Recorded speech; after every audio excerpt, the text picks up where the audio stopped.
Welcome again to the after show. I am co-host Linda Anderson King, and we are sitting here with the wonderful, amazing, famous, whatever. No, seriously, the Paul Ritter. And he is a nutritionist, a nutrition specialist, and helps people get on the right track internally to get their bodies in order, their minds in order. Paul, I have an interesting question for you. What you got, Linda? Maybe you can answer it, maybe you can't. Okay. There seems to be a misconception between these two words, and they're used interchangeably, and those words are vegan and vegetarian. Right. What is the difference between the two?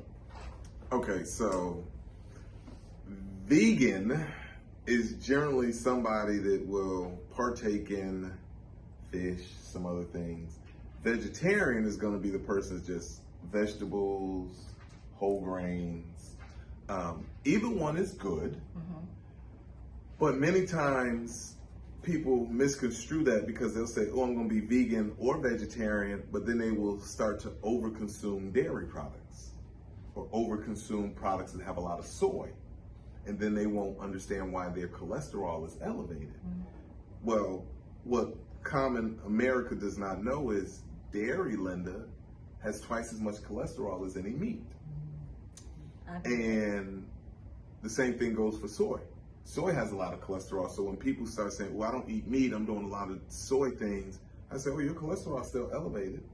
And then when they get it checked or they realize how they're not losing the weight like they should, because they go, I'm vegan and I'm vegetarian, but I ain't losing no weight. I said, well, you doing something else. They go, no. And then I say, you eat dairy products? Well, yeah.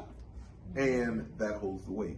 So one of the things I do, just try to really educate people on just what's sustainable for your lifestyle. A lot of people will become vegan or vegetarian, but they're doing it in a way that's not sustainable.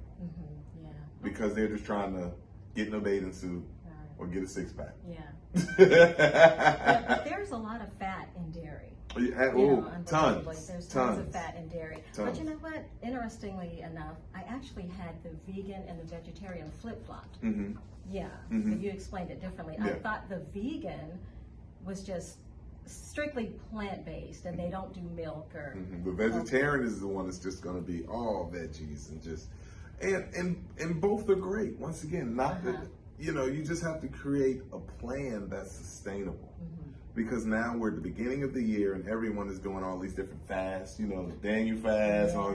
And I was on a call coaching a couple last night and they reached out to us through our website. And she said, well, I want to get in touch with you. She said, because after the fast, I ain't know what to do. And I do a fast every year, then I put all the weight back on.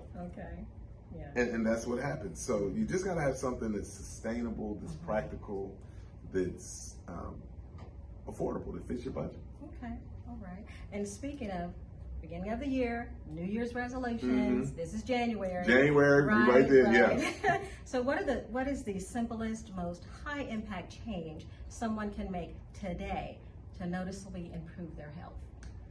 The simplest thing, I'll give you 2 baby steps. Okay. And I found that one of the biggest challenges, everybody does all these big resolutions with health and every year.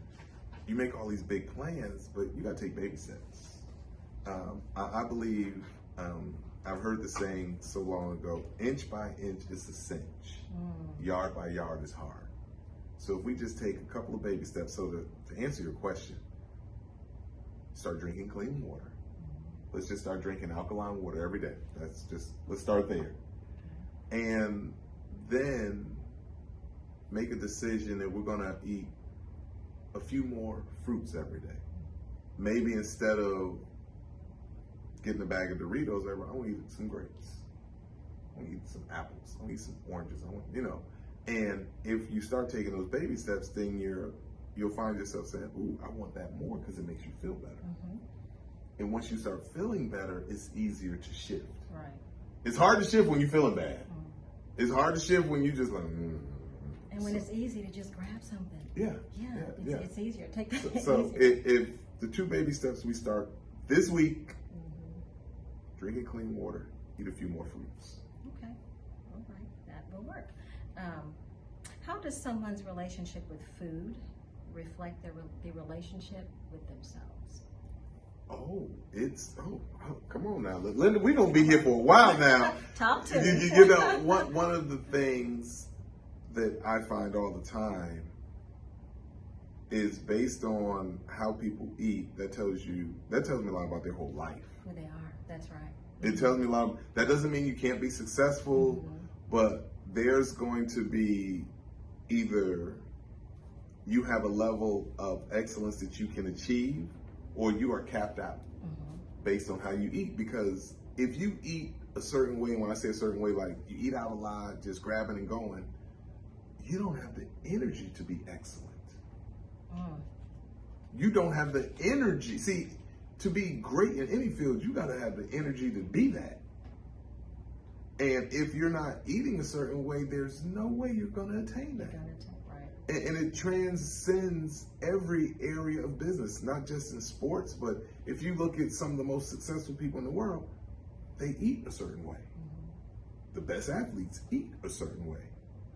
The best entertainers eat a certain way. Right. So there are blueprints and nuggets to this thing in life that if you just sit back and watch, you go, oh, that's how they did it. That's part of how they did it. And yeah, so food plays a big part in that. Right. Okay. And the final question I have, let me see. I think we'll go with this one. What does it look like for someone to reclaim their health after years of feeling powerless? Like they can do absolutely nothing. Oh man, you know, Linda, I love that question because so many times I get the testimonies.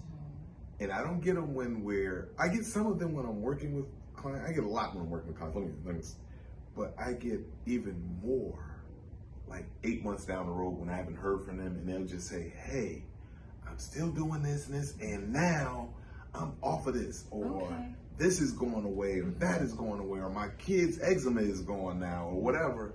And so I think that's part of what keeps me going, to know that changing lives in a certain way, even though I may not be present with them, my presence is still there. Yes. You know, I may not be present with them every day, but my presence of the knowledge that I've dropped on them and the methods of how to do things, they're still practicing. That is something that I enjoy, keeps me going, and it's refreshing. Yeah, that is the ultimate reward. Yes. That is the ultimate Absolutely. reward. Well, thank you so much. It has been my pleasure. Yes, My this has pleasure. been so enlightening for our audience, and we really appreciate your knowledge and being here with us. And how can they reach you, Paul? You can reach me, paulritterteaches.com, the Ritter Way on IG. I'm on LinkedIn, Paul Ritter, and just click, like, share, follow us, join us. We're doing some amazing things for 2026. If you want to just go get our cookbook, if you want to do a meal plan, all of those things are available at paulritterteaches.com. Again, and I'm your co-host, Linda Anderson King, and you can find me on IG or Instagram at Professor L. King, and the same on TikTok, Professor L. King, and on Facebook, Linda Anderson King.